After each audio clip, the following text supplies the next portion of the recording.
અમારા ગામમાં આકુલીમાં દારૂ વર્ષોથી વેચાય છે, દેશી દારૂ ભરત ખોડા દારૂ વેચે છે. તો એક છોકરો મારે પિયુષ દારૂ પીને અસ્પેટ થઈ ગયો. પછી ઋષિ ધનાનો છોકરો હરણ પણ નરિયો એ અસ્પેટ થઈ ગયો દારૂ પીને. તો સાહેબ કેટલા વર્ષોથી અમે દારૂ બંધ કરવા માંગો તો પણ દારૂ બંધ કરતા નથી, દેશી દારૂ બંધ કરવા માંગતા નથી. તો તમે આગળ ખૂબ હાથાદોડી કરો, ખૂબ તમે આગળ વિનંતી કરો કે અમારે આકુલીમાં દેશી દારૂ તમે બંધ કરાવો. પોલીસ વાળા કોઈ કરતા નહીં? પોલીસ વાળા તો વાહરી વાળા તો કશું કોઈ કરતા નથી. અમે ગમે એટલા રાડ કરો કે બૈરા ભલે થોણે થાય તો કે પોલીસ વાળા તો કોઈ કીધા નથી કે અમે આવશો કે હાક નાક કોઈ. એક વાર રજૂઆત કરી? રજૂઆત કરી અમે. રજૂઆત તો મેં ખુદ જઈને અહીંયા ફરિયાદ નોંધાવી કે તું દારૂ બંધ કર, નકામ હું ફરિયાદ કરીશ તારા માથે. તો પોલીસ વાળા કે તમે જો અમે આવો.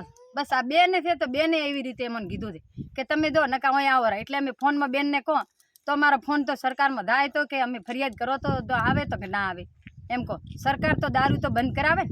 આકુલીમાં વર્ષોથી દારૂ વેચાય છે, દેશી દારૂ પીને છોકરા એક લઈને બેઠા, એક દારૂ પીવા મળે ને મરી જાય તો પછી અમે ચેના વસેણા.